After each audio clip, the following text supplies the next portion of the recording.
Hello, ladies and gentlemen, and welcome to the Sky News Social Democrat Party Deputy Leadership Debate. I am Weebru, and I'm joined by my illustrious guest host for today, Lord Grantham. How are you? Hello, I'm happy to be here. How are you, Weebru? I'm very, very good. Very excited to get started on what I believe is a new precedent that is being set. And hopefully it's a good one, where we encourage open and frank debate within parties as well as between parties. That is the mission today. So, let's get straight to it. Today we're here for the deputy leadership debate. It's more of a discussion, but we say debate. Um, Yes, we're here for that. The three candidates are on the screen, as you see: Samuel J. Booker, H.K. Norman, and Docker, but they will have a chance to introduce themselves shortly. So for those who have never been here before or never done any of these debates before, this will be very casual. We'll have lots of group discussions, and then we'll have chances for the candidates to question themselves. We'll kind of just take it leisurely, and once we're finished, we'll hopefully get some expert analysis by our good friends at The Guardian, and Vitiate and myself will stay around for that. And then, if you guys are around, viewers and other fellow politicians, you can join us in the drop-in session where the candidates will not be there because we'll be talking about them behind their back after the debate. So, first up, I guess we have introductions. So if we can work our way down from the studio, if everyone knows what I mean, starting with Docker and ending with Sam, if you'd like to introduce yourself, why you joined the party maybe, and why you're standing. So let's start with Docker. Uh, I'm Docra. Former Deputy Prime Minister, former leader of the Classical Liberal Party, former President of the Liberal Democrats, and I think it's fair to say the reason that I joined the Social Democrats was not necessarily of my own volition. I was expelled from the Liberal Democrats, and I then decided that the best place, the only place really that I could continue the fight for moderate, liberal, progressive values in the UK would be within the Social Democrats because Labour were totally weak. I didn't think the Greens would survive many more months, and the Tories are a complete joke. The only real fight for progressive values in Britain can be carried out through the Social Democrats because the opposition has failed. The classical liberals have failed to provide a progressive opposition to the government.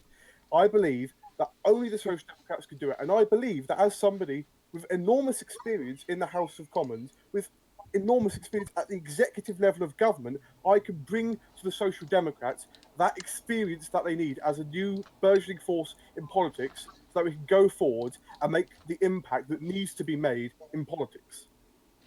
And as you can see on the screen is everyone at at their podiums. Shout out to Raymondo, Big Ray from the Lib Dems for making this amazing graphic with all your lovely faces at the not 2010 debate. Yes, HK, you're next for a little introduction. Hello, my name is H.K. Norman, and I am running to be deputy leader of the Social Democrats. I have a lot of experience within the Labour Party. The Labour Party was my original home. I was a member of Parliament for the Southwest, and I was also a member of the Shadow Cabinet as the Shadow Secretary of State for Energy and Climate Change. I joined the Social Democrats after leaving the Labour Party because the Labour Party, to me, seemed like it was too caught up in its own ideological debates. I didn't. So, to be a serious force in politics, you need to be able to move beyond ideological differences in order to present a better alternative. I didn't think Labour was in a position to do that, but the Social Democrats were. The Social Democrats, to me, represented a that was a cut far above all of the other parties in opposition to the Conservatives. They represent progressive, moderate, liberal, but most of all, pragmatic values. Pragmatism is the biggest thing when it comes to the Social Democrats. And that just spoke volumes to me. That's why I joined the Social Democrats. With regards to why I think I should be the deputy leader of the party. Because while I have the experience I have, I'm also quite a new figure to the political stage. So, and I believe that I can bring about the fresh, new ideas that are worthy of a fresh new party like ours. And finally, Samuel J. Booker.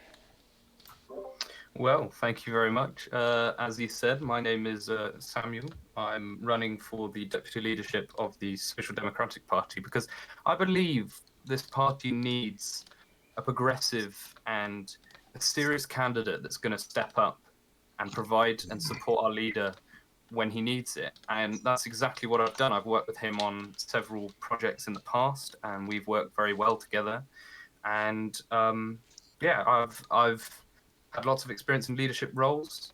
Before entering politics, I was investing and exploring the area of bacteriophages and how they can help in medical science in preventing antibiotic resistance. And I led a team on there about that. But in terms of political experience in the House of Commons, I'm relatively new here. I haven't had some of the experience that perhaps the other candidates have had, but I bring equally as much, if not more, enthusiasm and experience in other sectors that I believe will help me greatly in making this party the next big force in British politics. Excellent. Thank you very much for that introduction. So, that's all the formalities out the way. Let's kind of bring everyone together for a little bit. Let's talk about the Social Democrat Party as a whole. Well, first of all, let's go to Lord Grantham. Now, you've been around politics for a while, just as I have. What is your kind of immediate reaction of the Social Democrat Party and their rise, particularly in the latest elections? The Social Democrats are I consider them to be a bright and positive addition to British politics. They have certainly changed the sort of message that is being projected across the United Kingdom, and we can see that people are connecting to that message, considering the fact that, despite the fact that the Guardian had projected that the Scottish Social Democrats wouldn't gain any seats in the devolved elections, they actually gained a list seat, which has given them their first elected representation in the United Kingdom. So yes, that's my take on it. Yeah, it's been a meteoric rise, you could say, for the Social Democrats. So I guess talking to the three of you then, what is so appealing to voters about the Social Democrats? If I may go first, don't know, we didn't draw lots for this. No, it's just a group I think discussion for now. I think it's because we've been through a period in the last couple of years where we've basically had uninterrupted Conservative government in the face of disjointed and disunited opposition, which lacks a unified message. And I think that at all levels of government in this country, both local and devolved and national, the Social Democrats, to many voters, are viewed as a united opposition, in contrast to the disjointed disunity that we've had in the past. People want a progressive alternative. People want a party that stands up for progressive and liberal values, and I think that's why that we as a party are doing so well. Doctor, you've been on a tour of liberal valued parties, a whistle stop tour. Would you say that the Social Democrats is the party that most falls in line with you? I think so, because the classical liberals, I mean, you could ask anybody from the time I was leader. I was always very much on the outline of that party, and it's frankly quite a miracle I did manage to get into a leadership position of the party. I'm sure if you asked Twisted and others, they would have no answer how on earth I got there in the first place. And when I was in the Liberal Democrats, it was a better fit, but the Liberal Democrats are, without trying to give away too many specific examples, because I'd never want to leak, of course. The Liberal Democrats, as part of the official opposition, have been totally dysfunctional.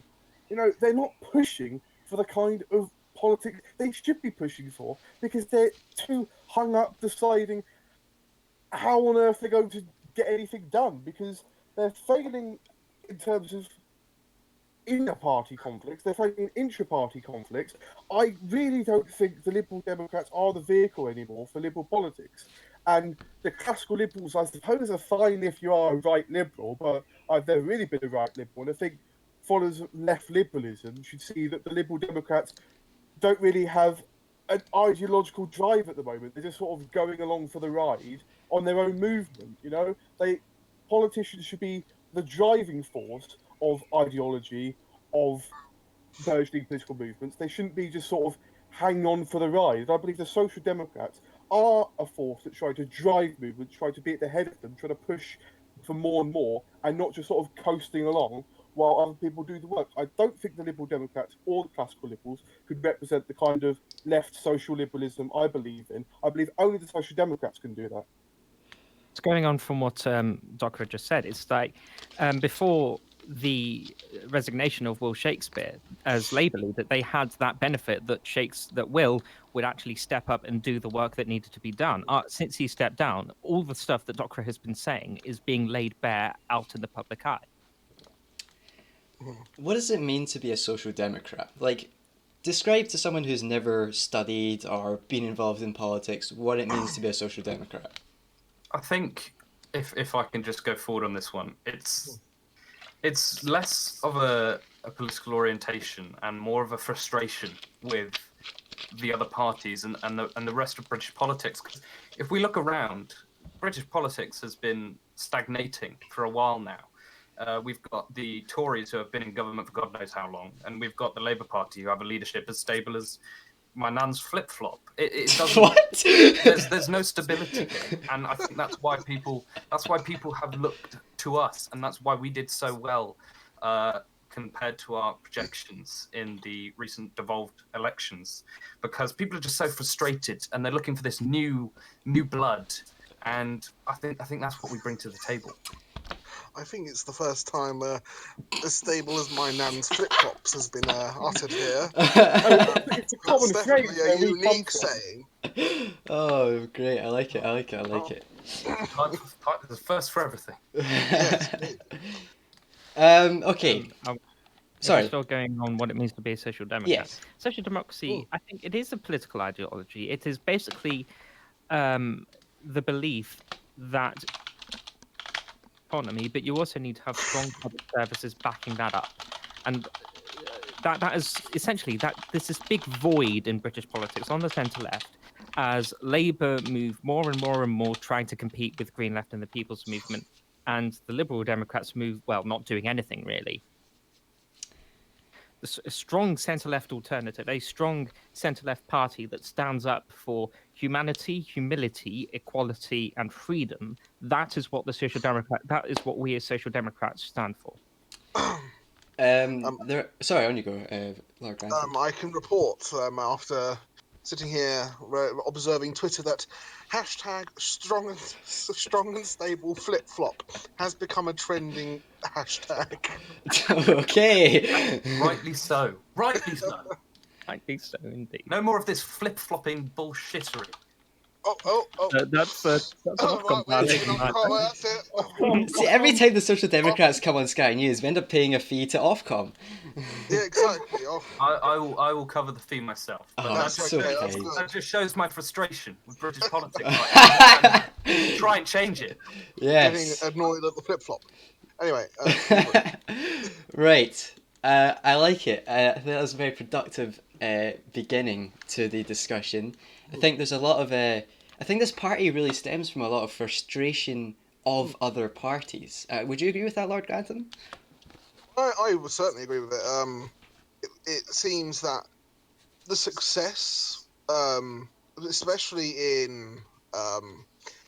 in Scotland, and a lot of the votes that the some Social Democrats have gained seems to be at annoyance at Labour, because a lot of the because if you look at the results in the devolved elections, a lot of the votes that the Social Democrats received correlates with votes lost by Labour and other Green parties, other left parties.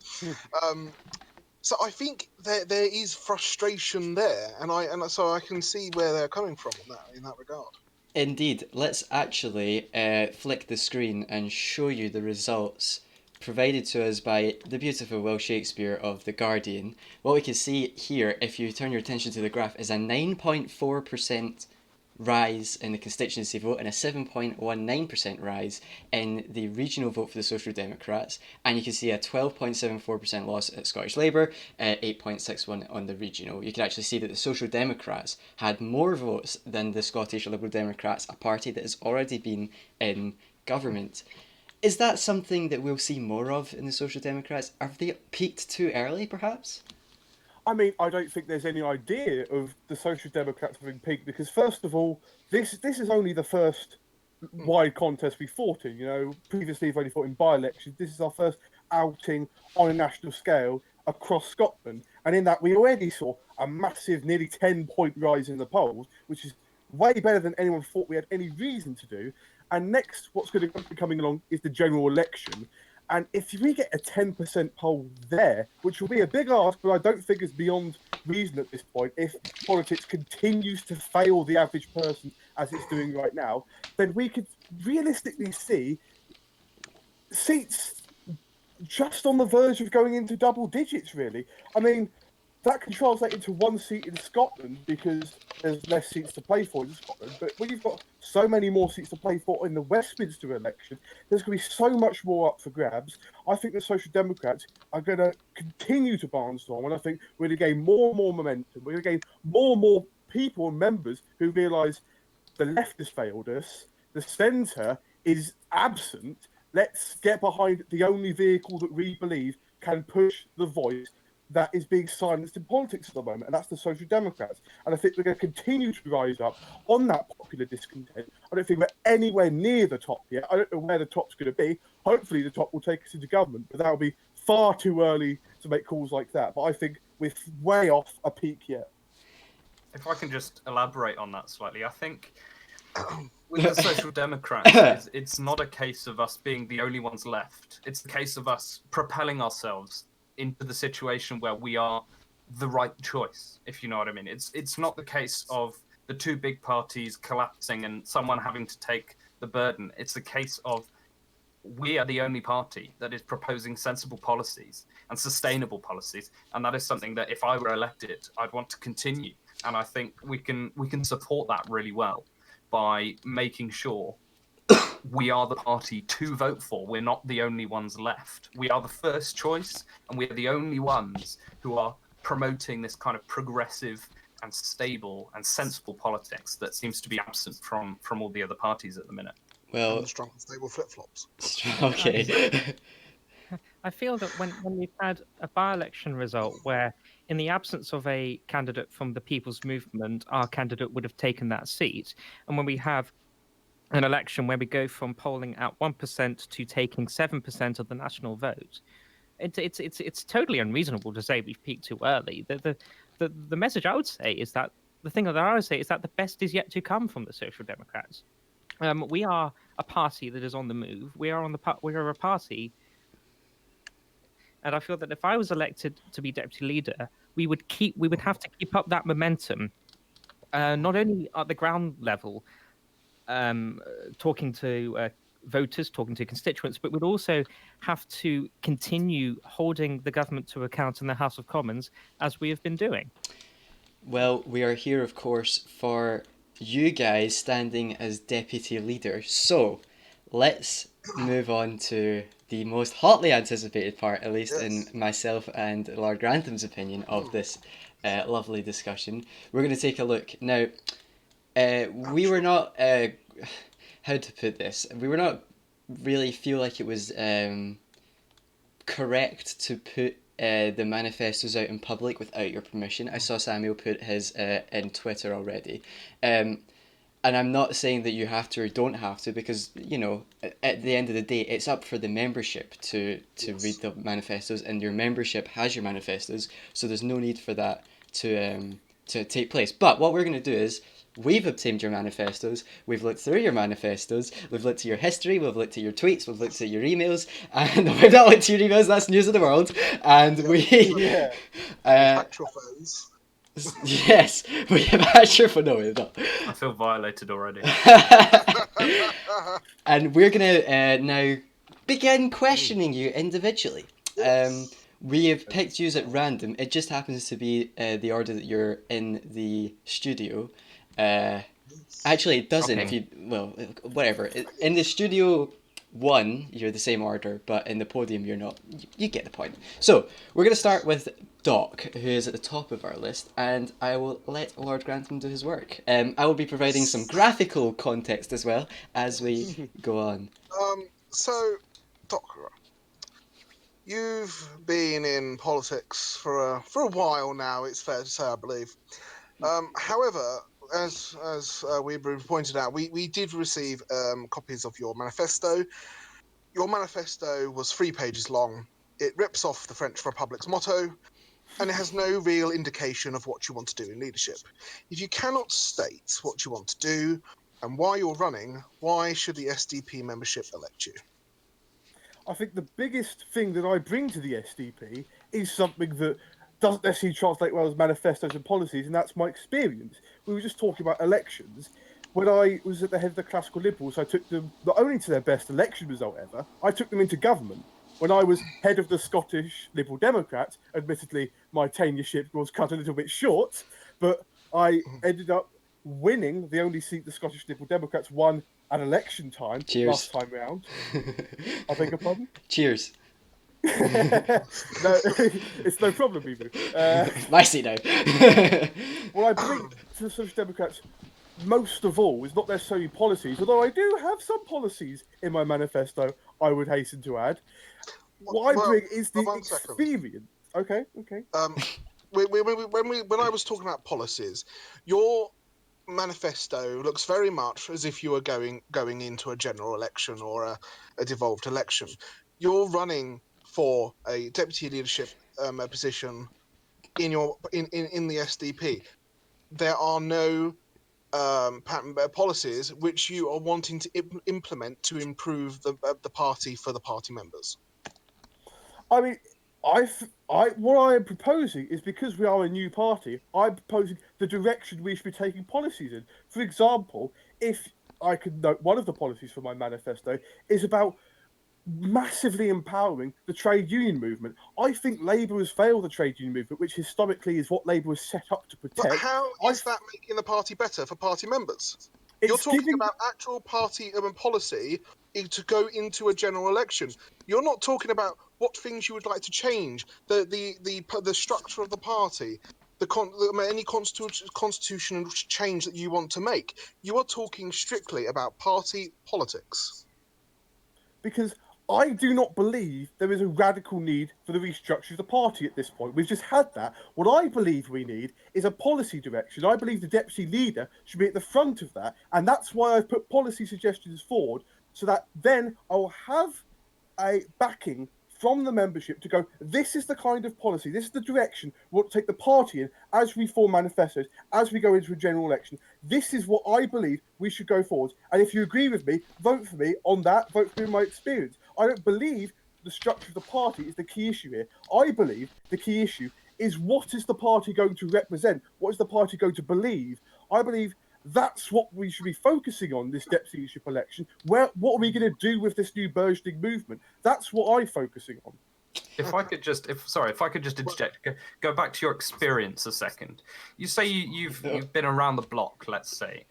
How can one guarantee that it won't end here if you are elected in the same way that it's ended for you elsewhere? Because one could argue that you haven't had the most reliable and the most clean time at other places. So how can anyone voting for you guarantee that it won't end up the same at the SDP? Well, before we go to that answer, we have the press release from the Liberal Democrats here. Notice of revocation of party membership. As of the 13th of June, C. Darker's membership of the Liberal Democrats has been revoked under Section 2.32 of the Constitution for actions bringing the party into disrepute. So that begs the question, Docra. Are you reliable? When I left the Liberal Democrats, when I was expelled from the Liberal Democrats. When you left the Liberal Democrats, you leaked the shadow cabinet.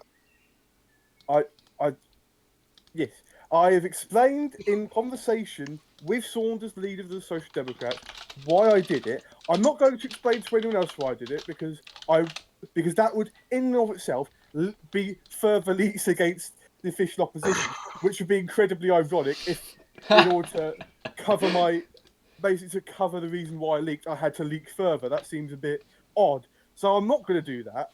Instead, what I'm going to say is, I've explained to Saunders my reason. I will explain individually to some people the reason I did it. But all I did for a good reason, and Saunders has been satisfied with that reason. And if the membership trusts his judgment, then I believe they should trust me. If they don't trust that experience, then all I can say is, then I guess cast your votes for the other two candidates. But I believe my experience speaks for itself. The elections that I have helmed, the parties I've taken into government, I believe that I have the experience to take this party forward. And if people disagree, that's fair enough. I'm just saying that I believe I have the experience necessary. If people disagree, they disagree. We spoke about the Social Democrats picking up a list seat in Scotland. Docker, do you support Dunk Sullivan as First Minister of Scotland? The things I could tell you about Dunk's 11. I will give him this. He has changed. He is not the same vaguely awful character he once was in Scottish politics. I believe it was a tough choice for any party. And I don't envy the choice that our leader Saunders had to make, because he had to choose between a TLC government, which I fully believe would have continuously failed, and our continuous First Minister, which I believe would have been completely untenable, or you could have gotten a classical Liberal government under Dunks. And I believe that for all of the man's faults, it will change Scotland. I'm not sure if in the grand long term it will help. I think in the short term, we need somebody to go in and shake up Hollywood. If that has to be Dunks, that has to be Dunks. I wish that wouldn't be the case, but if that's where the chips fall, that's where the chips fall. Thank you very much, Docker. We'll move now to the next candidate on our list, HK. Yes. So, HK, your manifesto states that the SDP are hot on the heels of Labour. Whilst in devolved elections, this may, in a certain aspect, be true. There is argument for it being against that in a national vote. Are you living in a fantasy world? It's true that current polling doesn't show that we are hot on the heels of Labour, but I would say that that's not what I meant when I wrote the manifesto. What I meant was, when it comes to fighting for progressive politics in this country, we are basically achieving and being able to do things where Labour have sadly fallen short. When it comes to being hot on the heels of Labour, I mean that in terms of our activity, how we present ourselves, the amounts that we are doing to show people that there is such a thing as a progressive alternative, we are succeeding where Labour are failing. Okay, but that's not what you represented in your manifesto, is it? Though you said verbatim, SDP are on the heels of Labour. And what I meant was that we are hot on the heels of Labour when it comes to presenting a progressive alternative. I don't get why this is so hard for you to understand. Okay. So, once again, reading your manifesto, we struggle to feel any energy or dedication put into it. Are you energised and dedicated to becoming deputy leader? And if not, why are you running? I'm energized to be deputy leader because I feel like this is a party with a lot of energy, and I have so much energy to give to this party. Why it may not seem like I'm energized in my manifesto, well, with respect, we have just come out of a pretty tiring devolved election campaign. You know, I mean, I can't help the fact that I don't sound energized, but deputy leadership isn't about being energized. It's about helping the party function structurally and representing the interests of the members. But at the same time, you say in your manifesto, I like to think I'm a positive and optimistic person. How can you be an optimistic and positive person without being energized? positivity and energy don't necessarily go hand in hand. You can be optimistic and positive without necessarily being energized. The two things are mutually exclusive. Okay, Weebru, do you have any questions? I'm quite happy with that. Thank you very much. And Samuel, yes, we have some questions for you as well. Okay. Okay, so you say in your manifesto that being a centrist places you in the middle of the party's political spectrum. Yes. And whilst this may be true, you then went on to say that this is an advantage compared to the other candidates, citing that it made you level-headed. How does being centrist make you level-headed? I was merely referring to that I sit in between the left wing and the right wing, and I can see both sides of the argument from both sides. Yes, I may draw my own conclusions and they may be different, but because I'm not blinded by ideology, perhaps you might be on the far left. I'm in this kind of medium ground where, yes, I have my own politics, yes, I have my own policies, but I can see the benefits of both sides of the spectrum, and I can implement those in a way that would help the party. Okay. Later on in your manifesto, you said you plan to embody the hard work that Saunders has been putting into the party. Does that mean you're going to be a yes man? No, not at all. I merely meant that as far as dedication and enthusiasm for the party and working hard and the hours put in, that I will be equaling him at the very least and supporting him to keep the party going. It does not mean that I will be agreeing with him every step of the way, because I'm sure me and him do disagree on certain things. And if I believe it's in the party's interest to go against him, I will go against him. But he knows that. I've known him for a long time, and I'm sure he respects my opinion on that. I respect his.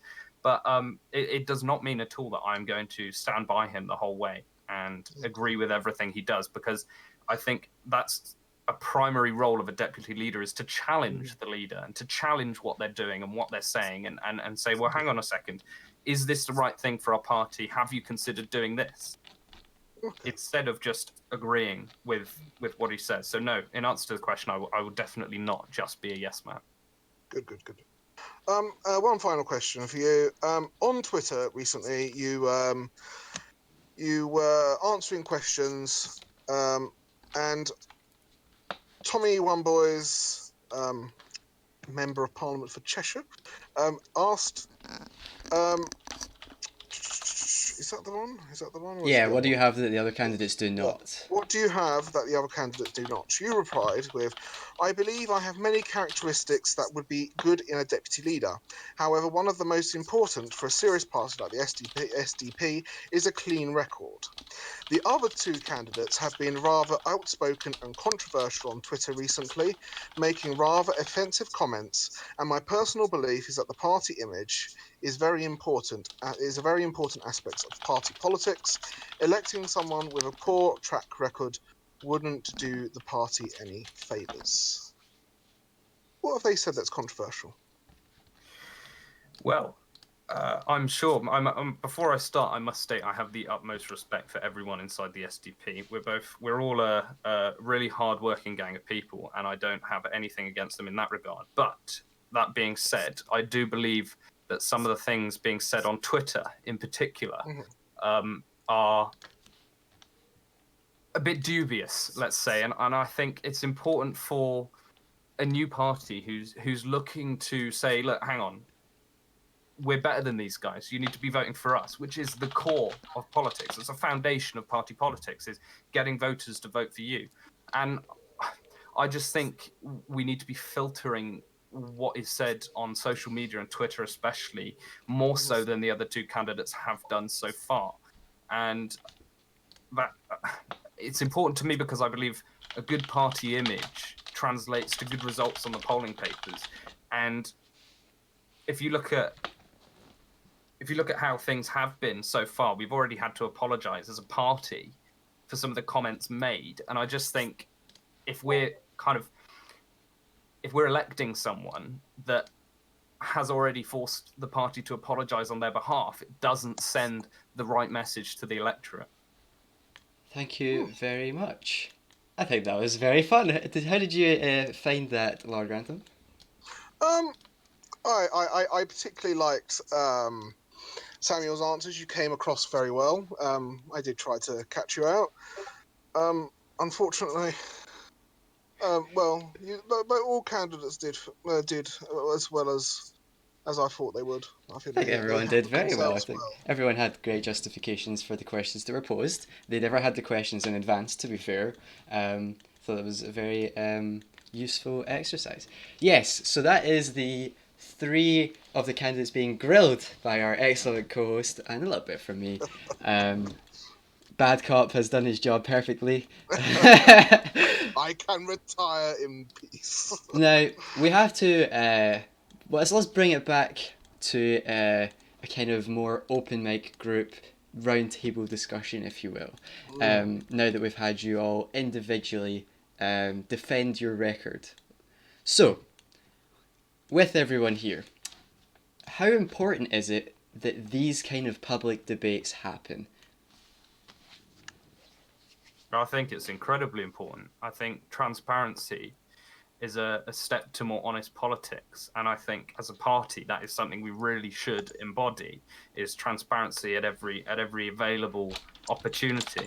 Because how are the electorate meant to know wholeheartedly who they're going to vote for without knowing how the party works, without knowing what the candidates are like and how they are? It's incredibly difficult these days for politicians to get out on the street and talk to their constituents and talk to the electorate. But I think for increased party transparency and doing elections like this, it really helps those who will be voting to see how everything works. And even those who are apolitical or not interested, it gives them an insight. They can see how it works.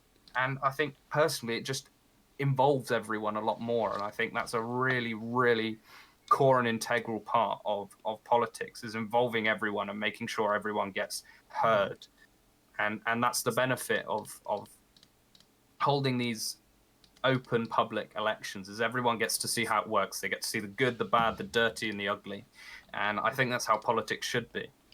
Yeah, I think there's been a kind of semi-resurgence of press engagement with politicians. You know, we heard that the government are beginning to do more in-depth press briefings. We've seen, obviously, the election and the Guardian group buying Sky News, for example. There seems to be a willingness now, or even a commitment to working and getting more content out for the press. I think that's definitely could only be a good thing, regardless of how other parties may feel about, you know, this person being on and saying this. What we see is that the press are being able to put people's platforms out there, which could only be a good thing. Were you going to say something there, Lord Grantham? As far as these public debates go, I think it also, as well as getting people involved with the process and showing people how it works, I think it also lays bare what each of us are like to the people. It shows the public a side of the politicians that they seldom get to see. If arguably, it shows us at our worst. But I think that's a good step to building trust with the public. That's probably not a good example, but there we are. But there we are. It's like, if to be trusting us and voting for us, then this is the side of us that they've got to see. And it's not like you guys are at each other's throats. It's, you know, you're all a part of the same party. You're all standing for the same. Well, whilst you say that, I do have some more Twitter feed coming through from Zukov from the Conservatives. If this publicly showcased deputy leadership election has proved one thing, it is this: the Social Democrats are not as a united front as they claim to be. I Do you have any think comments on that? I think that's incorrect. I don't think we've been that route. We've not been that at each Yeah. other's throats, have we? No, we've been like behind party doors. This is what you guys don't see, is we're all friends. This is. Oh, I yeah. thought you were going to say we all hate each other. Well, They knock we're on the doors at night. we're all friends, and this is the key thing in politics. It's so much more important to keep your friends close. They say keep your friends close and your enemies closer, but in this case, I think friends in politics are really, really important, and I'm really proud to be able to call every single member of the SDP my friend in politics. And we're very much a tight knit group. It's not as bad as it looks, even though in my opinion it doesn't look that bad. Yeah, I think that Twitter reaction was slightly over the top, but it's not true. We are all friends. We're all friends at the end of the day. And whoever is, just to finish, whoever is elected, the other two of us will work tirelessly with them. It's not a case of you won, now I'm not going to work with you. We're all respectful of each other here, and whoever wins will have the full support of the other two candidates. I think that can gain the award for most wholesome comment of the night. And it's also a case of people conflating the idea that just because we have different ideas on strategy or on how the party should be run doesn't mean that we're not united. I mean, if anything, this is a contest of ideas. It's a contest of ideas, and it's a contest of the people who are going to implement those ideas. And whoever wins will be able to be secure in the knowledge that they will have the entire party behind them in implementing those ideas. And they will have had a pure and frank debate with the other candidates, as is shown on the record. Okay, so that's the kind of reason why we're doing this covered. Let's talk about more broad politics, something that I know you're all very keen to get to. Talking about politics as a whole right now, we have a general election that's about 2 months away. Who do you think, in your heart of hearts, will be the next party that is the largest party in the House of Commons? Things stands, it's going to be the Conservatives. They'll probably lose 1 or 2 seats, but overall, I think their position as the largest party in this country is secure. That's not to say that's something I'm happy with. I'm not happy with it in the slightest. But when we've had the last few months of disjointed opposition, the Lib Dems not doing anything, the Labour being mostly ineffectual since Will stepped down, I don't think that the Conservatives are in a position where they're going to lose their status as the largest party in Parliament. I think we are going to see a continuation of Conservative government. And are you excited for that prospect? If it means more damaging austerity policies, more cuts, the erosion of our public services by the Libertarians being the tail that wags the dog in this coalition, it is a prospect that, quite frankly, keeps me up at night. What about the rest of you? Do you all agree that the Tories will be the largest party? I can't see a way that the Tories won't be the largest party, just because there's no data to me that suggests that they won't be. And while I have enormous faith in the ability of politicians to somehow mess up what they have going for them, I don't think the Tories will somehow slip behind into second or even third party. I think it will be a lot more complicated as government formation, because I'm sceptical of the idea that after the election the Tories and the LPUK will have an absolute majority. But equally, I'm not sure how another government would form other than the Tories and LPUK, because when I was classical Liberal leader, I tried to negotiate a government with the LPUK, and it was hell. I have no idea if the LPUK and the Tories have to rely on the classical Liberals to get things done. I think they'll be in a very hard situation indeed, because I think the classical Liberals have a lot of differences, especially with the Libertarians, who've just gone on an absolute fever of privatisation, doing things which don't need to be done at all. That just seem to be doing because privatisation seems like a thing Libertarians should be doing, as opposed to actually looking at what's necessary and what's right. So, well, yeah, the Conservatives probably going to be the largest party. I can't see them not being. The government, I have no idea, and I think that makes the Social Democrats all the more important in the Parliament to come, because I think we'll play a pivotal role in that Parliament. Yes, and I think that obviously with the general election coming out, there's a lot of broad issues that will be discussed. Hopefully, we'll be able to bring you as much coverage from Sky News as possible.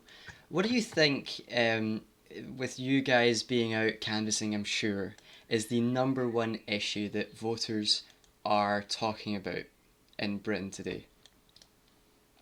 A lack of security. People, in general, they just don't feel secure. We have in this country, unfortunately, an economic consensus that means that at the moment is one based on neoliberalism, unfettered, unregulated capitalism. That is mostly the result of an ideological opposition to anything that can enrich our public services, mostly driven by the fact that the Conservatives are in government with the Libertarians. People just don't feel secure anymore. They don't feel secure at work. They don't feel secure with the provision of public services. They're scared. People are scared for their futures, especially with the uncertainty mounting with our exit from the European Union. So the Social Democrats need to be able to say that we can provide the sorely needed security that this country needs.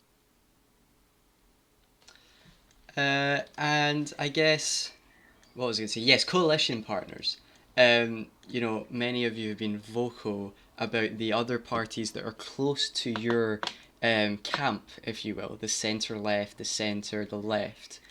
How important is it, do you think, to have, and I'm saying this kind of ironically, a good relationship with other parties? I think it's very important. I mean, we all have our opinions on the other parties. Mine probably aren't as negative as some others. I personally believe it's very, as I stated before, it's very important to have friends in politics and have people you can go to. With the Conservatives, like the question earlier is, are they going to stay in power? Most likely, yes. That is the most likely outcome. But I think it's very important for us to have people that we can go to and say, look, we have enough seats here to form a coalition, to at least be the official opposition. And I think not having those people and those parties there that we can go to say that and form partnerships with is a massive, massive mistake. And I think it's very important for party development and for national security that there is a functioning opposition. And I think a coalition, perhaps from the more centre-left side of politics in Britain, would be a very good way of combating the Tories and their current coalition with LP UK. And in answer to the question, it's very important to have friends in other parties and friends as other parties that we can go to and say, look, we don't like this. Let's come together and sort it out. I think that just because you're calling other parties out where they're falling short doesn't mean you can't have a positive relationship with them. I would like it if after the election Labour were to the Social Democrats were to work closely with Labour and the Liberal Democrats, maybe even the classical Liberals, because I'm sure that between the three of us we can present a credible alternative. Sorry, between the four of us, I mean, we can present a credible alternative to the Conservatives. But just because that I have been particularly vocal in calling out these parties where they have been falling short doesn't mean I have anything against them. It just means I want them to be able to do better. Yeah. I do have one more question before you can put questions to one another. Sticking with the theme of having friends in other parties, one of the parties which the SDP have been working most with so far is my own party, the Classical Liberals. What is your view on that? Okay with the classical Liberals for the most part. I think your economic views are a bit too far away from what I personally stand for. But the classical liberals and most liberal parties as a whole share the priority for pragmatic consensus-based politics that the Social Democrats stand for. Okay. I think any party really we should look at, and I think going back to what we were saying about disagreeing with other parties, it's all right to give constructive criticism, but it's not okay when you start throwing insults and you start harassing members of other parties and putting forward inappropriate questions. And I just think it's important that we remain respectful of each other. And as far as the classical liberals go, I think they're a very respectful party. I don't agree wholeheartedly. I can see why they put forward some of their policies. My personal politics differ. But as far as parties go, I think it's up in the air, really. I don't think it matters necessarily who you're working with, as long as the sum of your actions is better than the opposition you're facing. And former leader of the classical liberals, Dr. I couldn't hear what you just said. We're talking about the classical liberals. And former leader of the classical liberals. The classical liberals, I don't hate them as long as a lot of people think I do. I know that me and Twisted like to play up the fact that we hate each other so much, but the reality is we actually don't not get on that much, to be honest. I disagree with a lot of the classical liberals' policies, as I did when I was a member, as I did when I was leader, because I was a pretty ineffective leader of the classical liberals, if I'm going to be honest. Your words, not mine. But yeah, I mean, I'm fully willing to admit here that my leadership of the classical liberals was just an unmitigated failure, and I've taken from that throughout the rest of my career in politics. I've gone, I've done it so wrong. I need to change. I know what I did wrong, and I think that unlike a lot of politicians, I'm willing to go, look, I did this, and it was an unmitigated failure. I've learned from it. Let me put that experience of how I failed to use and to actually go on to the question of party relations, which was the actual question. I like the classical liberals. I get on with them fine. You know, I would be perfectly willing to work with the classical liberals at a general election. I'd be perfectly willing to form a government with the classical liberals if the terms were good. But you know, it's entirely hypothetical talking about stuff like that now. But I'm willing to work with anyone in the political spectrum who I believe will further the goals of social democracy. I believe the classical liberals, even though classical liberalism is pretty diametrically opposed to social democracy in a lot of ways, I think we happen to coincide in a lot of areas. And I think the classical liberals and the social democrats should work together on those areas. You know, we worked together in Wales, we worked together quite effectively as one party, as Social Democrat members, a member of the Welsh Liberal Alliance. You know, I think that we can, because we've worked so well together as one unit in Wales, I think there's no reason that the Social Democrats and Classical Liberals can't work together incredibly well in Westminster, because we've got the current party situation. But really, I think the Classical Liberals so far this term have probably been maybe the most effective of the opposition groupings. And I think we should acknowledge that and go, let's work together to beat this Tory government, because if the classical liberals are there, willing to work with us to get rid of the Tories, then yeah, let's do it. Okay. I'm those answers are great. But now we're going to move on, and we are going. Well, you three will be putting questions to one another. That's if you like. If you have any questions for the other candidates, then feel free now. The floor is open for anyone if they have other questions. Or you can even ask us questions, but Although, that's not as fun. Yeah, why would I have we're just I have a question for Doc. With what you just said about your time at the classical liberals and being an unmitigating failure, what guarantees do we have that that's not going to happen here? You can't offer us any stable evidence and any stable guarantees, proved and backed up by your experience, that you will take this party in and do what you say and support it and it will work. How can you guarantee, how can you say that your previous experience leading a party was an unmitigated failure, but guarantee that it won't be here?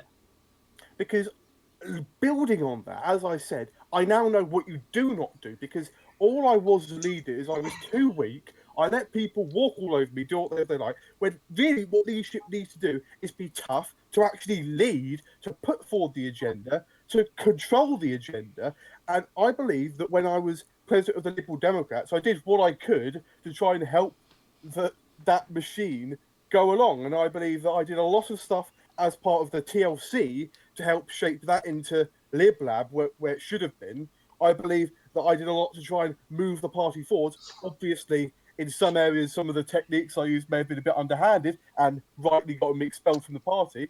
But I believe that since then, I have committed myself to being a strong leader who is willing to do what it takes to move the party forward. And if I am made deputy leader of the Social Democrats, I will use all the abilities I have on my toolkit and use them to move the party forwards. Samuel, do you think that the opposite could also be said about you, your lack of experience? It's a fair argument, yes. I believe that is a major downside of myself as a candidate, but I employ people to look past that and to hear what I've said here in this election and hear what I've said on Twitter, and those who have spoken with me, I hope will vouch that I'm a genuine and I try to be a nice guy. I can't back that up with any experience in politics, but I ever since I was younger, I've always been interested in politics, and I'm really happy to be finally properly getting into it, and I've been in it for a little while now. But in terms of solid experience, there isn't much. In the political world, but I employ people to look outside of the political world and look at some of the work I've done with charities and look at my well, I've forgotten the word. Look at the work I've done with bacteriophages in the medical sector and see and recognize the skills there and translate them over to politics. I think my leadership qualities are apparent, and that's kind of my take on that. I don't think personally my lack of experience is as much as of an issue as having a troubled past. Mm-hmm. I have a question, Sam. It's not your lack of experience I have an issue with. It's the fact that nobody really ever saw you about, well, anywhere before this deputy leadership election. In fact, I think this deputy leadership election is the most active I've ever seen you in the party, in Parliament, and on Twitter. So, with that in mind, with how inactive you've been before now, how can people really believe that you are the best person to be deputy leader of this party? See, I can appreciate what you're saying, but I don't agree with it. I don't think I've been as inactive as you said. Yes, I will agree my activity has spiked up since I've been running for this election, but what candidate doesn't work hard to be put in a position where they can be elected? I do agree that you in the past have been more active than me on Twitter, specifically whether or not you're saying the right things on there. I think we have differing opinions, but that is why I'd argue that I haven't been as active as you are on Twitter, because I try to more mitigate what I'm saying on there. And I don't mean this in a way to say this is more of kind of like an election promise, is that I want to improve our party image in our party public image, and I just believe that it's rather that I chime in when I'm needed than be here all the time. But if, as I was saying, I have been running my other company as well, looking into bacteriophages in the medical sector. But that is something that I would give up if I were to win this election. Leaving Twitter aside, you've not been in Parliament at all building the case for a social democratic alternative. In fact, the first time I've ever seen you active in Parliament was at Home Affairs questions in your duties as our Home Affairs spokesperson. So again, I mean, leaving Twitter, I mean, Twitter is hardly the be all or end all of politics. So if you've not been active in Parliament, if you've not been active on the doorstep, then how can people trust you to be deputy leader? You're not really answering my questions here. Well, I think that it's not so much of an answering your question. It's more of a me saying that is not the case. I have been active, and I have been on Twitter. I have been in Parliament. I stood in the Holyrood elections in Lanarkshire, and I was nearly got the seat off the Green candidate. I forget his name. MG But 5000. yeah, and I have been active. I don't know where you've been looking that you haven't seen it, but I have. I have been active, and I have been here, and I have been asking questions, and I've been active in Parliament, and I'm here right now. So I don't see how you can say to me that I haven't been active over the last few days. I haven't seen you as much as I have before. I don't think it's a relative argument. But at the end of the day, HK, just to kind of do a similar thing that Weebru did. Before you joined the SDP, I didn't really see you. You were Shadow Secretary of State. I hadn't seen you before you joined the SDP. Didn't really see you in Parliament. Didn't really see you on Twitter.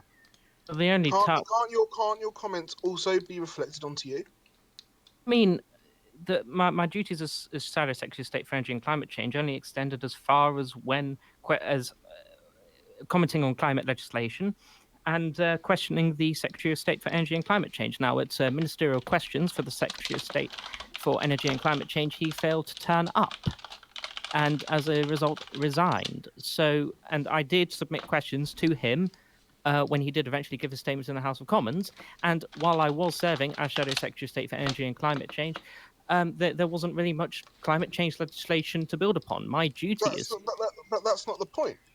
Your duty as the Shadow Secretary of State for that brief is not only to pose questions to the minister, but it's also to be an advocate for your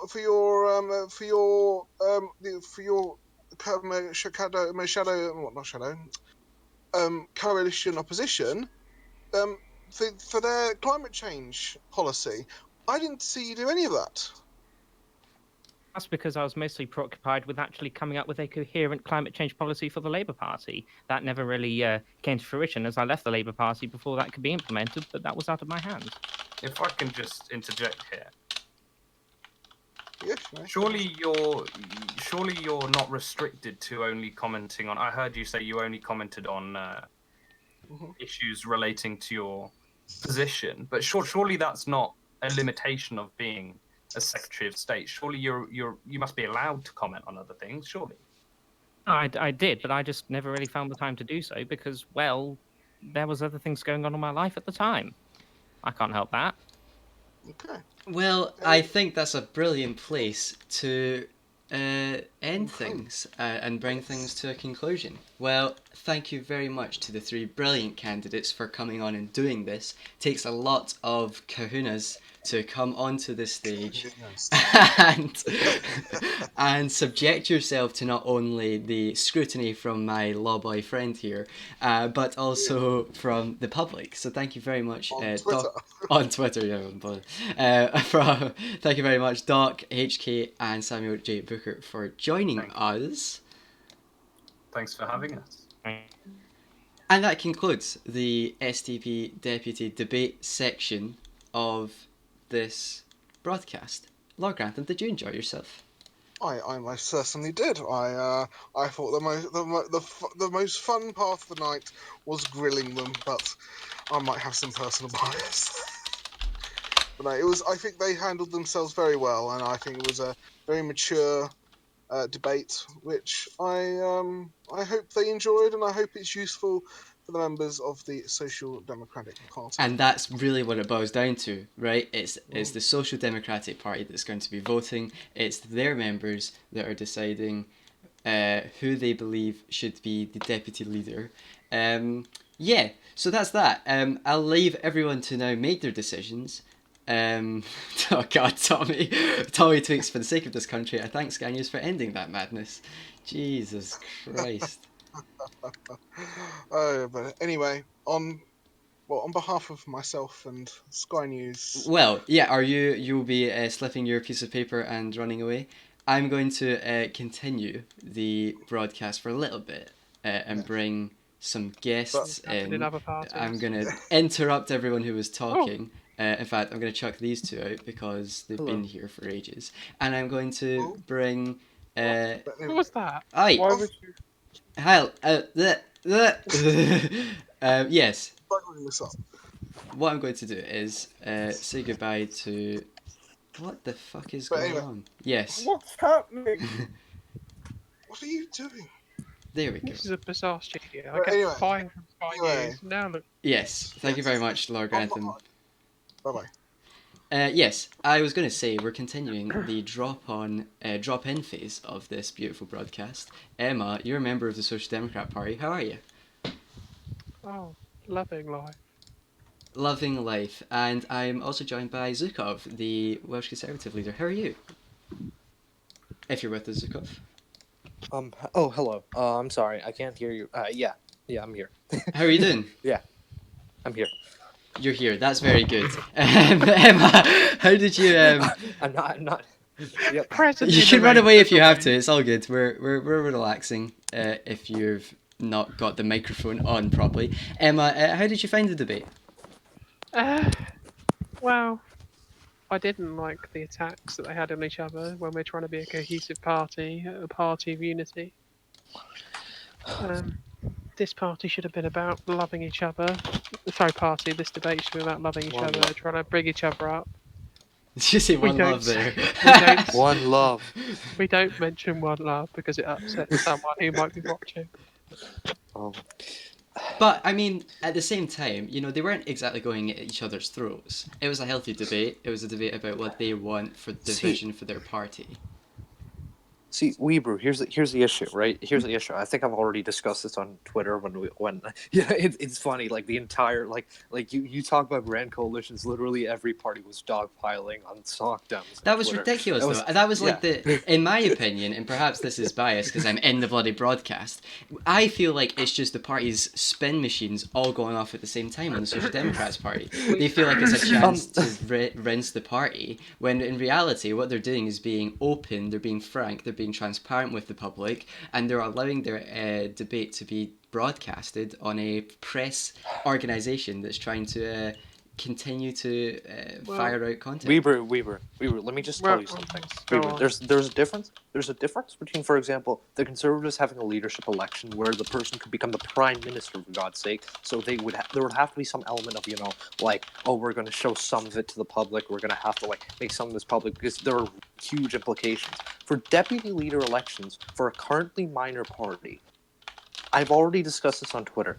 You can't just make it out as though when you're discussing internal party structures, it's somehow a public debate. That's not a public debate. That's something that's a debate that needs to happen within the party. And having a debate on party structures and going after each other like that on party structures and their ability to be deputy leader, that's not healthy for their party. Because what it does is makes them appear disunited. Saying it's for transparency's sake, look, just because we want transparency doesn't mean we literally leak all our coalition agreements and everything, right? There's a certain level of internal debate and internal secrecy that has to be kept for parties to be consistent. The Social Democrats made a huge blunder in just trying to throw out this half-baked, national deputy leader contest into the public and just pretending like it was somehow for transparency. I think it was a huge mistake. I think they should have kept it as an internal debate because it was supposed to be an internal debate. I disagree. I think that's a bit of Tory meta-wankery, to be quite honest with you. What? When you've got a party like the Tories where they all go and hide themselves in like the Vatican or somewhere, and then basically come out when there's white smoke, electing some sort of leader as king or queen of the Conservatives, and consequently, unfortunately, Prime Minister of the United Kingdom, well then, I don't think a little bit of transparency hurts. It just shows that there's a healthy party dynamic, and it shows that we're not scared of the public, unlike much of the secretaries of state that don't turn up for ministers' questions, the hiding behind closed doors when they elect new leadership. I just don't think a conservative opinion on this is kind of like worth anything, to be honest. Sorry. You know that's valid. That's a valid opinion to say. I don't think it's right, just simply because you know what? Well, If it the is valid Sock Dems by want, virtue of if me the, saying it. But yeah, okay, go on. what? I didn't hear you. What did you say? I said it is valid by virtue of the fact that I've just said it. But yeah, go on. Yeah, no. No. Look, here's my issue. If the Sockdems want to put it out in public, that's fine. I'm not in their party. And frankly, if they want to mess up their own internal debates by putting it out in the public, that's fine. Like, I think there's this weird like obsession. There's this weird obsession with having so much, I don't know, quote unquote transparency that it literally destroys internal debate. Right? There are certain things that have to be discussed within the party. Right? They're like deputy leader elections. Deputy leaderships are not leaders, right? They are supposed to help the leader and they're supposed to assist in party structure. But All of those are things that can be done internally. There's no reason to have these huge external debates about them when it's completely irrelevant. It's completely irrelevant to the political landscape. And all it does is transfer our attention away from the important issues of our time, like the NHS, like schooling, like education, like all these important issues, and transfers it to an internal party debate. I don't think that's appropriate. Before Emma, before you So I guess you did enjoy the debate then. That's a great introduction from Put His Power, another member of the Social Democrats. What I want to say is a couple of points to Zukov. First thing he said is that this would destroy the debate. It didn't. It empowered the debate, in my opinion, speaking as the host. It empowered the debate. It allowed the public to see a debate that would have happened anyway in the exact same scenario taken to the public. There was no political point scoring. It was frank, it was honest, and it was reasonable. And you're talking about missing all the points about the things that are really, plaguing the country, education, blah, blah, blah, blah, blah. But at the same time, we talked about how there's a general election coming in 2 months. We talked about how there are big issues that are facing the country and how this party could be one of the key holders to Downing Street. All these parties, every party deserves as much recognition as the next. Some are bigger than others. People saying on Twitter, who cares about this little party? Every party deserves the recognition. That's why Sky News is covering this. And the main thing that I will get to before I talk to Putis, the main thing is that this sets a precedent. It sets a precedent. This is a precedent that's been set by Saunders and the Social Democrat Party, that we allow debates between parties and within parties. The fact that this has been allowed means that people are okay talking to each other, as well as making dodgy deals behind the backs of other parties and going into coalition. Now, can I ask a quick question? Okay. No. What you just said there was wrong, Weebru, because this wasn't a debate about policy. I think. No. It's weird because deputy leaders aren't like their main goal. Ideally, in most parties, is not to determine policy. That's a general discussion for most parties. No, that is. Wrong. Look, most parties, what their structure, the way they go is their leaders and their party members discuss and they come up with policy. This isn't a thing determined solely by deputy leaders. What deputy leaders do, and 99% of parties, is determine how the structure is run and help the leader with regards to certain administrative procedures, right? To say that this correlates with policy, it is. It is. Look. Okay.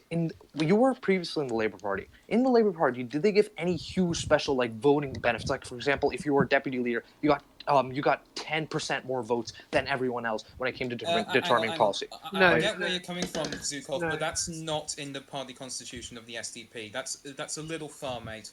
I agree that this debate may have been a little over the top, and it might have been better to do internally, because it did devolve into a bit of point scoring a bit towards the end. But I also think that your accusations that your allusions that deputy leaders of the SDP get more power. No, I'm not saying that. Yeah, well, the thing is, though, where did the 10% extra vote power come from then? No. I was asking Emma if that ever occurred, and I'm saying that her point. No, because what Emma was saying was that deputy leaders. Emma, can you just let him finish what he's saying, please? No offense, but please let him finish. All right. Sorry. What Emma was saying was that when she kept interrupting me was that deputy leaders, in her opinion, have an outsized influence on policy, and I was saying that was false. Deputy leaders don't have that, including in the SDP. I was actually agreeing with you. In that case, I apologise for saying that, and I should probably listen closer to the conversation. I was agreeing with you because what she was saying was every time I kept saying that deputy leaders don't have more power in determining policy than the rest of the party, she kept saying that's false. And I explained to her, if you were a prominent figure in the Labour Party, did the deputy leaders there have 10% more power in determining policy? They don't. So this idea, this fantasy that deputy leaders are just gonna like change the direction of British politics and how we discuss policy. It's a fantasy. It's not true. It's about internal party structure, and that's the issue I have. It's just overblown in my view. Pardon me. Actually, you're wrong. Policy in parties can be influenced by the deputy leader. By one, they have the influence to put their arguments carry more weight. Also, they have the leader's ear, and actually, as a deputy leader in different parties, I've had the influence over the leader to try and help guide the direction in which the membership want to go. It's not some sort of clerical job being a deputy leader. It's a bit more than that, and it's very naive to think that it's just some sort of internal clerical job. I wasn't saying that. My point was, okay, look, if a long time ago when I first began in British politics, I was a Green deputy principal speaker, or as most people know, deputy leader, a long time ago, back in my very novice days.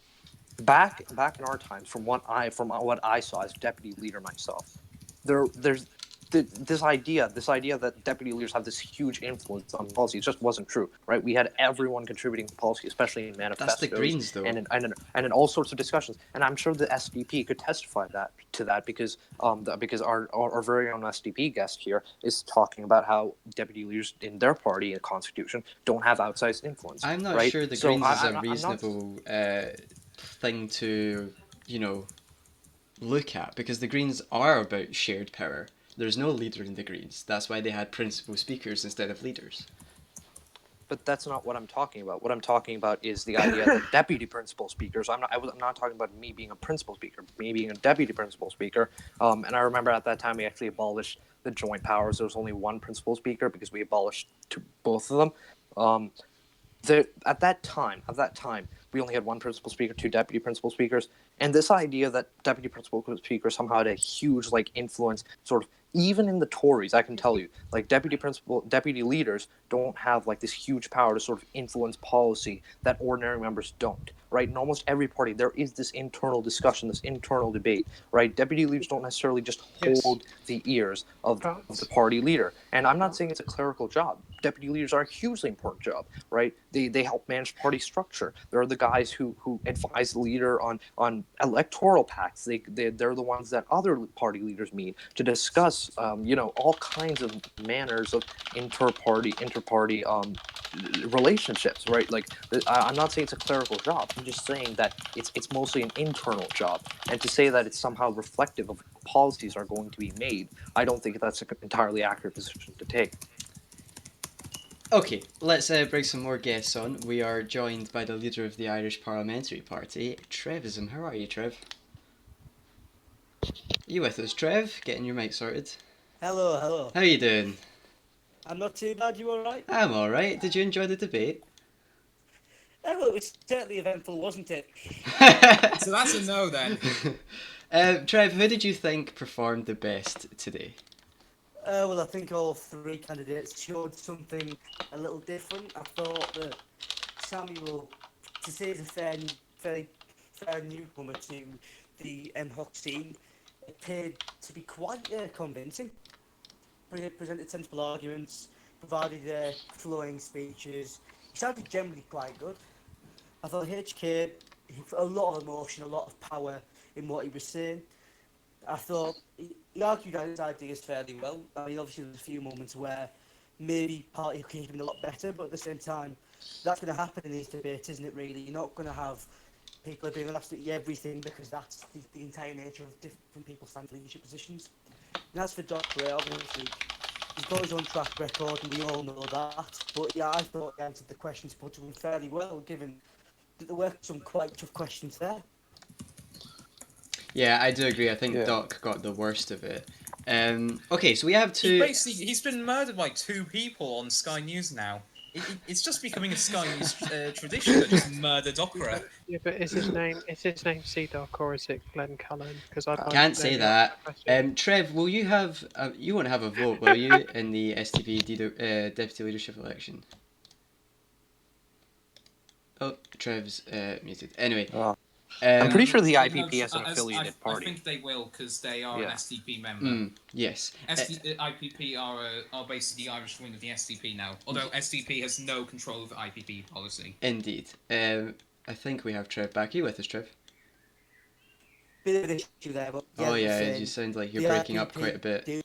Yeah, he's breaking up. Zukob, for the fun of it, if you had a vote, who would you be voting as deputy leader? Sam. I think. I think Sam is level-headed. I think he actually made sense. I think he didn't collapse like Docker did. I mean, I have a good relationship personally with Docker, but I mean, after he got murdered. Yeah, like others said, he got murdered twice by Sky News. I mean, he's obviously, and he's had a history of quickly defecting. If I recall correctly, he got appointed as an executive member of the Liberal Democrats just a couple days after joining, and then he left I think 1 or 2 months ago. So I mean, I don't think he has a particularly good track record, and I think Sam brings some much needed stability to the party. Yeah, that's fair enough. Trev, you will have a vote in the deputy leadership election. Is that correct? Yeah, I do. Oh, he's gone again. Oh, this is terrible. Do you want me to just message him and I'll speak for him? Well, he can maybe give. I do love the sound of my own voice. You know that. He maybe give him his own statement or wait till things are working with his microphone. In the meantime, you both will have votes. Peter's Power and Emma. Are you willing to give any indication on how you'll be voting? I can tell you who I wouldn't be voting for. Go on in. Oi, oi. Well, Zukov I wouldn't be voting for, obviously, because Zukov's not running. Oh, I apologize if I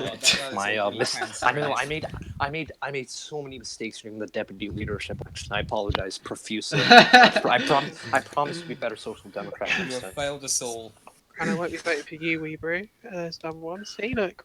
He can't resist from stabbing Doppera. Okay, so tight-lipped as always, Emma. And what about yourself, Pooh? Well, it's no secret that I've endorsed HK as leader. Not to say I don't respect the other two. I mean, Doppera, yeah, he is a bit of a technical turncoat, but he's a bloody good parliamentarian. Oh, that was murder. In fairness, I kind of know why he defected, why he did the whole leaking thing. I'm not going to explain, because he didn't want to counter-brief, and he's, for what it's worth, he has tried to split from the Liberal Democrats as amicably as possible, considering the circumstances. I think, yes, it was a very respectable and he really break. only joined the SDP it was very respectable. because it was the only other centre-left option, and he didn't want to try and stay in politics and weaken the Liberal Democrats with his presence. And I would like to see the Liberal Democrats and the SDP work together in the future. I mean, you've seen that in Scotland. We're both working together to confidence supply Dunce 11. So yeah, Samuel, I respect him. He's much more level-headed than myself, obviously. But I am a little concerned about his activity. He's been busy with other things, but I would like somebody who is constantly active as possible and is willing to speak up for what he thinks is right. And I think that's HK. Doppera, I respect him. I respect Samuel, but I have my reservations about both of them for reasons. Yeah, and it's not like reservations about them as people. It's not reservations in some sort of large negative light. It's just gentle, polite reasons why you would prefer one candidate over another. And that's the whole point of these debates. It's the same as what's going on in MHOC right now. But we'll not talk about that whilst I drop my mic. Okay. Yes, I just wanted to point out one last thing. This is a bit of draw away from the deputy leader elections with regards to what Putis pointed out. I think that... Apologies, we will have to dash. No Sorry worries. to Thank you interrupt, very I just much for need to let joining you know us. so you didn't panic trying to get me back. Apologies, mate. And also, sorry. Oh, he was going to say something and he's gone.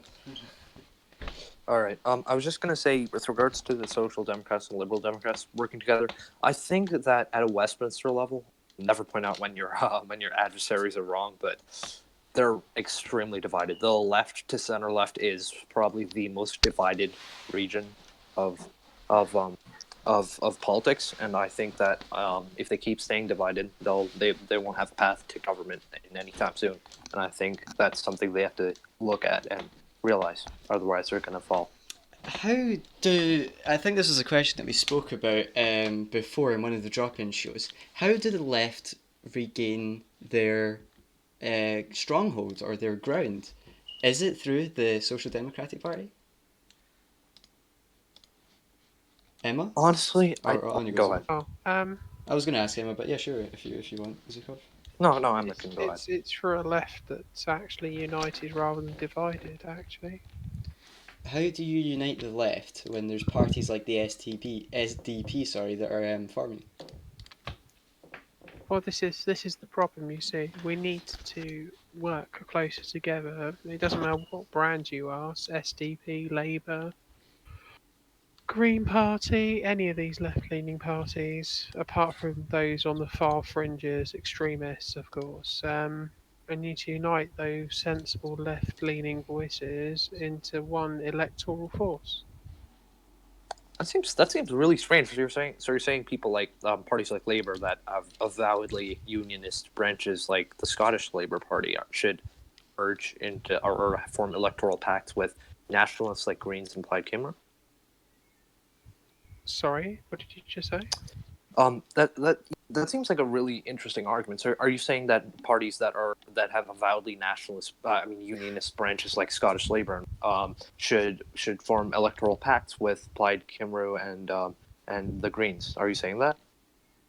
Well, I mean, last time I checked Labour, they had a kind of do the best for Wales, but remain in the union, but devolve as much power to Labour to the Senate as possible, and it applied Cymru. Have a let's leave the United Kingdom aspect to them, but at the heart they want to do the best for Wales. And actually, there's a lot that can be learnt from Plaid Cymru and Labour working together, which they did under my leadership. So I think your leadership is kind of a toxic subject in Welsh politics. So, I don't think it is. I think it was a great I time to mean, be alive.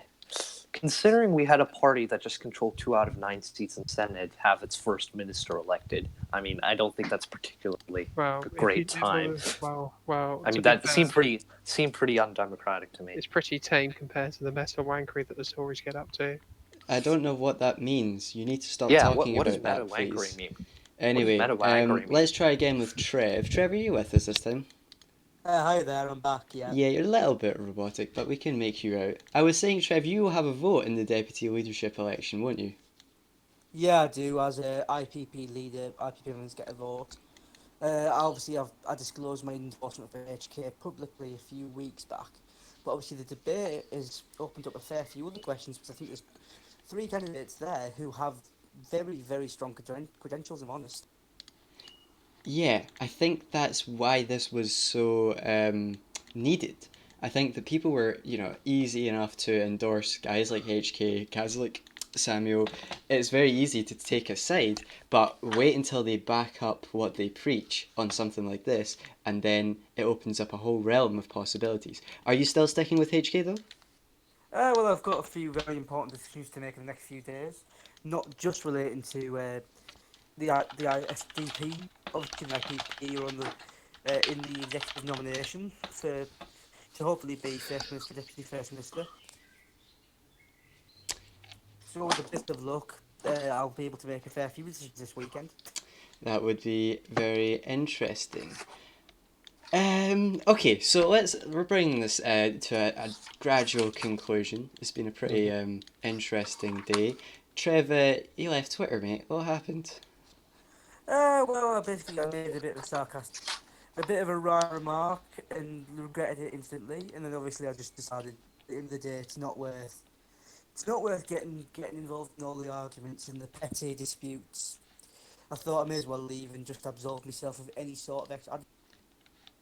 Well, I mean, especially today, all the parties, spin doctors out in force, crapping on what was such a beautiful show of internal democracy. Never again. I mean, power to you. You and Fit did very, very well.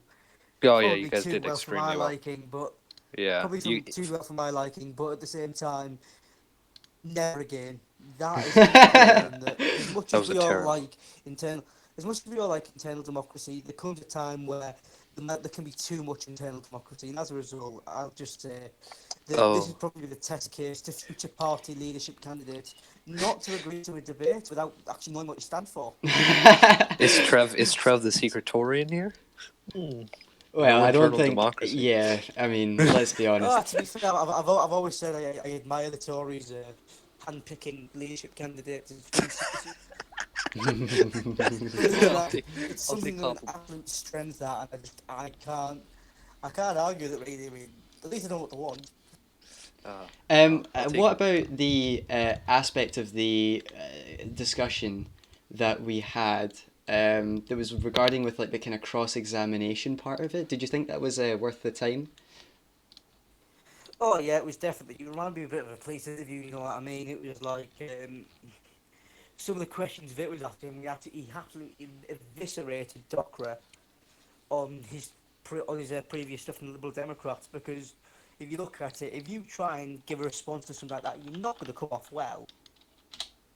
Yeah. Speaking of coming off well, we've lost him.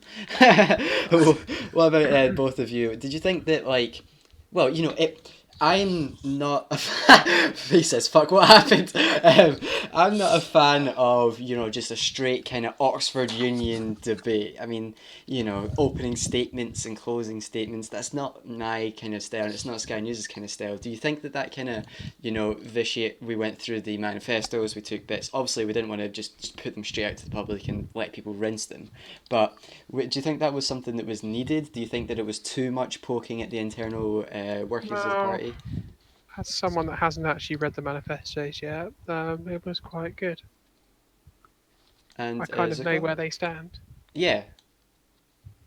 What about yourself, Zukov? Did you think that that kind of relaxed slash also that part of cross-examining was worth it? I think you guys did an amazing job in cross-examining. It was an excellent show, right? I mean, I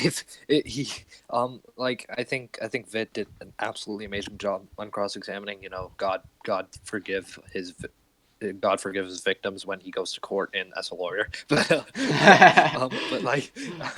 But seriously, though, you guys did an excellent job in cross-examining. I think that was needed. I think that, I mean, I still hold to my position that I think it should have been an internal debate. But if we were going to have an external debate, and if the objective was to have as much scrutiny as possible, then I think that external scrutiny as possible, then I think you guys did as fantastic of a job as anyone could have. Yeah, thank you very much. What else is there here that we could speak of? There were lots of issues that were covered during the debate, talking about coalitions and stuff. Of course, Zukov, you've made a deal with the Welsh Liberal Alliance, haven't you? Yes, we have. Nice and easy. Sorry. Are you excited to be stepping into the Senate and government? Well, according to the formal agreement, because I am not an elected AM as of now, I am not going to be serving as Deputy First Minister because honestly, I don't feel like it would be right for someone who's not an AM to be Deputy First Minister. But PJR, who's an excellent voice for his constituency and he's an excellent voice for his constituency in Wales. I think he's going to do an excellent job as Deputy First Minister, and honestly, I'm looking forward to it. I think it's proper centrist, pragmatic, and modernizing voice in Wales. So I think it's needed. I think it's really needed because we need some investment in infrastructure. We need some proper investment in healthcare and education. We're also working on some reforms such as modernizing the way we sell prescription drugs. So it's going to be an exciting term, and I'm looking forward to it. You talked about investment in infrastructure and education, yet there was talk on Twitter about a 1.5% cut to all departments. Is this true? Okay, so when we talk about 1.5% cut to inefficiencies, labor themselves, right? Like for example, you can anyone can go look this up on Twitter. The main people that brought this up was the leader of Welsh Labor, right? And when I probed him on how he would pay for very expensive programs that even he admits are expensive, in his manifesto, he pointed me and said, "Look at your manifesto." And when I looked, his only promise was asking the Westminster government for a bigger block grant and increases on taxes, right? Bigger block grant, increases on taxes, right? Now I don't know about you, but I'm pretty sure increased taxes are going to hurt ordinary hardworking families across Wales, right? Especially the amount of increases that they're asking. In my view, we can invest in infrastructure and in the AM4 and in education and in healthcare in a better way. We don't have to rely on a block grant that may or may not come. We can job, and I think that's what we've negotiated. And I look. Right. Well, thank you very much for the both of you for joining us. Today was, I guess you could say, the first kind of, I don't know, experiment is the right word, but it was a test run. And I think, I'll stand by it. I'll probably have to continue defending it on Twitter. But I think it went really, really well. I thought it was a very interesting discussion between the members, and I think that there was a lot of issues that were tackled. I think that we came prepared. You saw us with our graphics, and we took some digs and we tried to catch them out. We looked at their old tweets, and we even had one for Dokra that was about his mentioning of dunks, but he did such a great job of talking about how dunks has changed that we didn't even need to talk about it. So I think it was a learning experience that we all even in Twitter, enjoyed talking about, and hopefully it's not the last. Although I agree, I think that deputy leaders, the reason I pushed for this to happen so much is so that there could have been some sort of test. Some sort of test run to make sure that things were going to be okay and that it would be something that we could continue doing. And I think that we can continue doing it after this. I think there was a lot of engagement throughout politics, British politics, on this, as you can see on Twitter. And if something more high profile comes up, hopefully we can do it again. And I hope that you guys will join us as ever. So that is it for us. Thank you very much for joining us. And hopefully we will be seeing you guys at the general election. Until then, goodbye. Yeah, I'm looking forward to it.